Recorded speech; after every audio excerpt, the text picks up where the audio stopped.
E aí, galerinha do terceiro ano, tudo bem com vocês? Espero que sim. Vamos dar continuidade, né, das nossas aulas.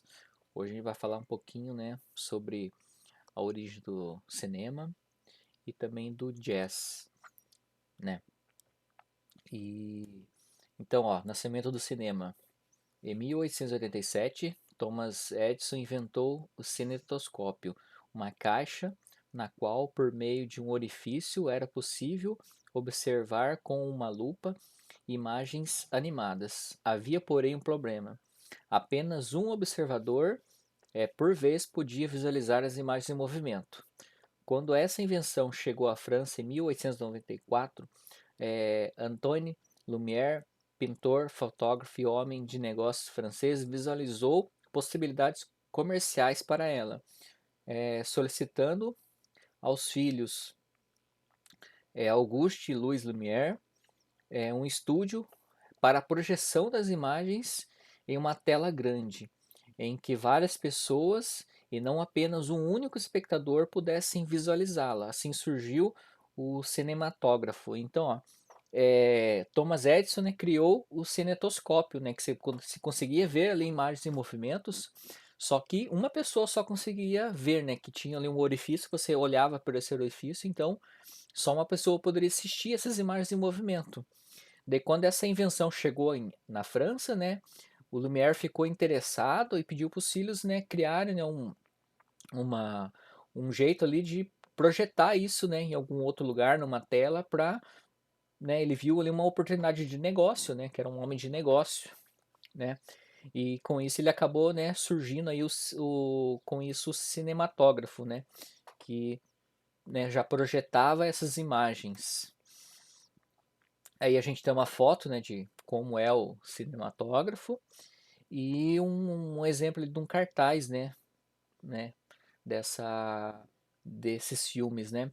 E, e cinema teve uma difusão se bem rápida, igual esses Lumière aí, eles tinham um acervo ali de 1.400 filmes, né? Tudo filme curtinho, né? Filmes de 50 segundos, né? Como o filme que os trechinhos que eu pedi para vocês verem algumas aulas atrás aí, né? Que era para vocês verem, pesquisarem e ver os trechinhos que tem no YouTube aí, né?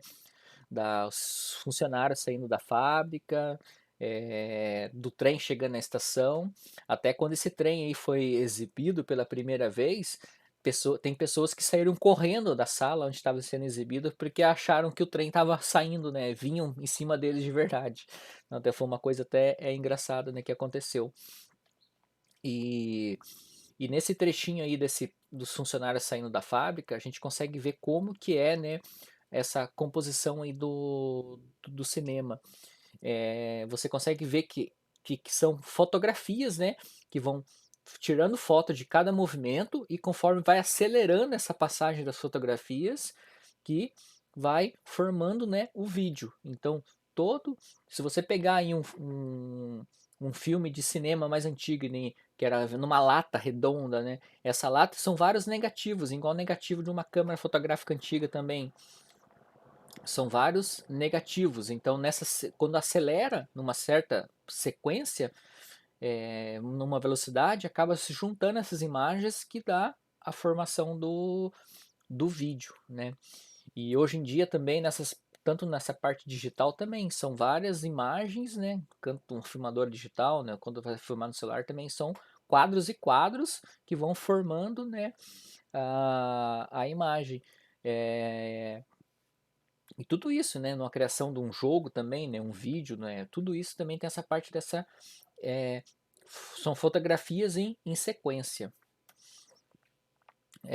Também, né, tem o filme, né, que eu pedi para vocês verem também, né, que é a Viagem à Lua, né, do Méliès, que também, né, conseguiram fazer bastante coisa, né, dessa parte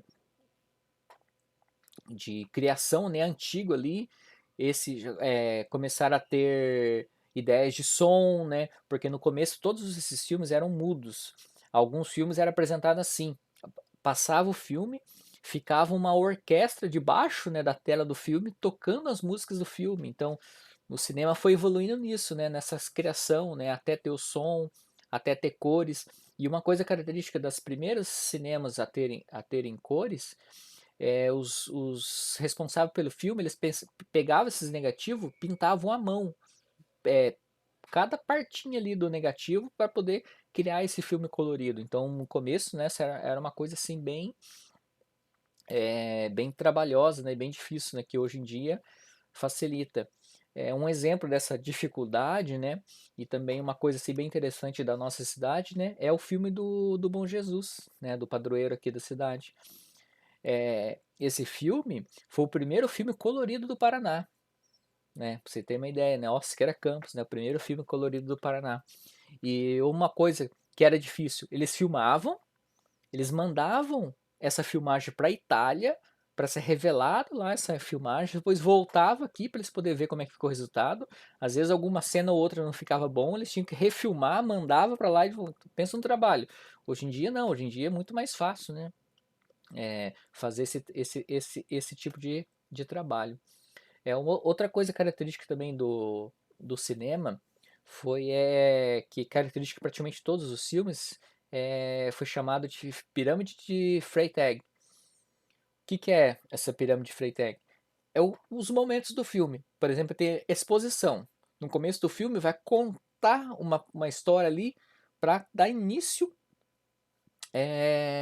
desse filme. Daí vai ter um movimento crescente. Esse movimento crescente é quando vai acontecendo fatos, né? Vai entrando outros personagens na história. Daí vai tipo aumentando aquela tensão no filme, né? Quando é um filme de ação, né? Ou vai aumentando aquela parte assim no romance, alguma coisa assim. Então vai aumentando assim até a tua atenção, né, no filme. Daí chega nessa parte que é o clímax, né? Que sempre é uma parte importante do filme. Muitas vezes é uma parte só, mas muitas vezes tem várias partes, né? Que vai aumentar o clímax. Daí depois tem esse movimento decrescente, que muitos, né, causas e coisas vão se resolvendo, né, muitos problemas que criaram nesse movimento crescente até chegar nesse clímax vão se resolvendo, né. Por exemplo, lá é um filme de comédia romântica, o casal começa a se acertar, né. Um filme de ação, né, o mocinho começa a revirar, né, a reviravolta, né, começa a né, a ir para o lado para poder se vingar, para poder concluir, né, a missão que estava, né, até chegar no desenlace ou catástrofe, né, que às vezes o filme pode terminar, né, com desenlace bom, né, numa romance, numa comédia, ou pode terminar, né, numa parte difícil, né, num filme de guerra, num drama, né, numa catástrofe, né, num final assim, nossa, né, um final bem difícil, né, então foi uma pessoa, né, Freytag, que criou essa coisa essa pirâmide, né, que é praticamente em quase todos os filmes é utilizado. Então, a gente falou do cinema, agora a gente fala um pouquinho sobre o jazz, ó.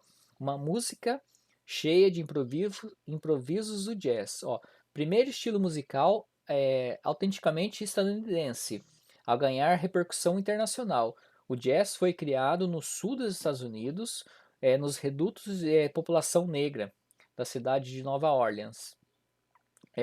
Logo se disseminou, tornando-se uma influência decisiva para a música não apenas do restante do país, mas de várias partes do mundo. Em geral, os músicos de jazz utilizam obras já conhecidas para realizar suas interpretações, fazendo uso de improvisação, que é uma das bases musicais desse estilo. Então, o jazz, eles acabam até utilizando canções assim, já conhecidas, ou eles acabam criando algumas, e os músicos todos tocam, né, num plano certo ali, específico, todos iguais. Daí cada hora um desses músicos faz um improviso. E muitas vezes esses improvisos é improvisado ali na hora. Por exemplo, se numa noite ele fez uma improvisação ali, na outra noite ele pode fazer uma diferente. Então não tem a mesma canção igual todas as noites. Ele pode improvisar uma coisa diferente. Uma hora vai entrar o saxofonista improvisando, uma hora é o pianista improvisando, então eles vão revezando esses improvisos. Ó, aqui a gente vai falar um pouquinho sobre isso. Ó.